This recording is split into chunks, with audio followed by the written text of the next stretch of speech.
Hey guys, it's Austin M for Athletes.com. Stevie P back behind the camera, which is my best position.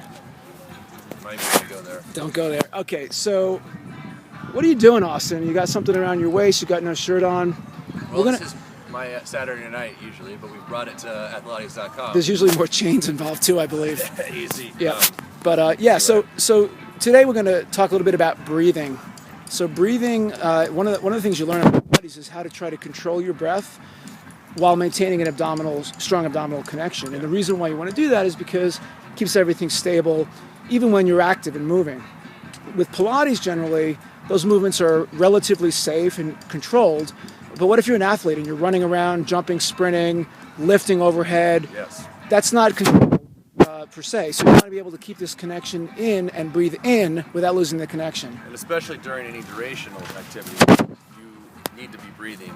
If you're going for reps on something and you're not breathing, you're gonna tire out a lot quicker than you would if you had proper breathing mechanics. And your form breaks down. Form breaks down, you lose mobility. Yep. And me personally, I like to use this little Athletes TheraBand thing we got going here because this allows me to kind of engage and feel what's expanding as I inhale and exhale. Right. So the key here is that, as always with Athletes, you want to have some connection with your abdominal region to make sure that your back is in a good position, that you're lined up. But let's see what happens for most people who don't have a connection when they breathe. What happens? It's a belly breathe. So the belly expands and then it contracts as the breath comes in and out. You can see that. He doesn't have much of a belly, but you can even see it here, right? Okay.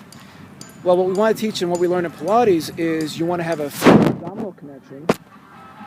And now you want to breathe without breaking that connection. So what has to happen is the air is going to go in through the back of the lungs, through the back of the chest, and you'll notice that his stomach is not moving very much at all. This means that Austin can now keep his connection, whether he's doing something overhead, whether he's jumping, sprinting, doing a somersault, whatever he does.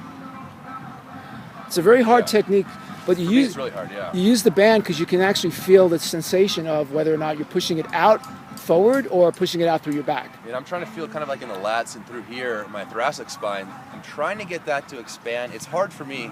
I actually just came out of surgery not too long ago for a hip issue that I had issues with when I was a child that, then through training before I got into Pilates, before we started this Athletes, some of the bad positions I was in kind of ended up causing me to tear my hip labrum.